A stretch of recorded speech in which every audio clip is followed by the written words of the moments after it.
Hi everyone. We're going to start working on 2.6 task, Get to the Point.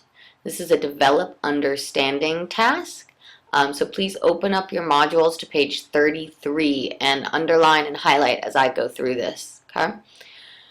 So in solving problems like the pet sitter's problem, it's helpful to know how to find coordinates of a point where two lines intersect. Okay, we've been looking at finding those points where lines intersect by graphing them. Okay, but today we're going to look at finding that point algebraically and not through graphing. Okay, so when we find that point, that is called your solution to your system. And you need both variables to have your solution, not just the x and not just the y, but you have to have both together, the x and the y, so you can say precisely where it is. So as you're solving this, please remember you need both answers, you need the answer to both variables. Okay. And I want you to solve this not using guess and check and not using graphing. Your goal is to develop an algebraic method by working with the equations of the two straight lines. So, no guess and check and no graphing. Okay? So, your goal is to use an algebraic method. Okay? And in the end, you need to have solutions to questions 1A and 1E. And this is going to be the most difficult part, is question 2.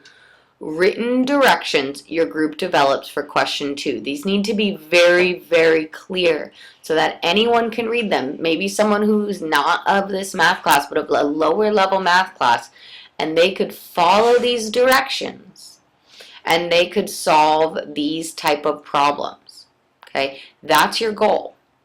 So you really need to make those directions clear. You cannot assume anything. Okay, and complete sentences.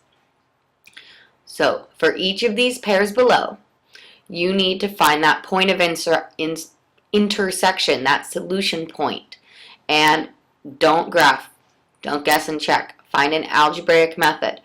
Think about the warm-up we just did. Okay, that's your goal. You and your group need to work together. Please do not forget my group expectations. People should not be wandering around the room. You need to be staying with your group. And don't forget to assign out in your group a facilitator, a timer, a quality controller resource person, and a reader. So, facilitator, if your group is off task and there are people wandering around, you have failed at your job. Your job is to keep everyone together and on task. Reader, if there's someone who's confused, you're to help create a discussion at your group so that everyone understands what's happening and what's going on. Okay? Quality controller, everyone should be on the same problem together. That's your job, making sure everyone is on the same problem at the same time. No one's skipping around. Okay? And timer, make sure people are moving through this in a timely manner, that you're not getting bogged down in one. Keep track of how much time you have left to finish this. Okay? You guys are going to go over problem A with the sub right now to kind of get you started. She's help you with just the first step, and then after that you guys are going to work as a group. So please make sure that you are working as a group. Nobody is out of their desks. Nobody is switching groups.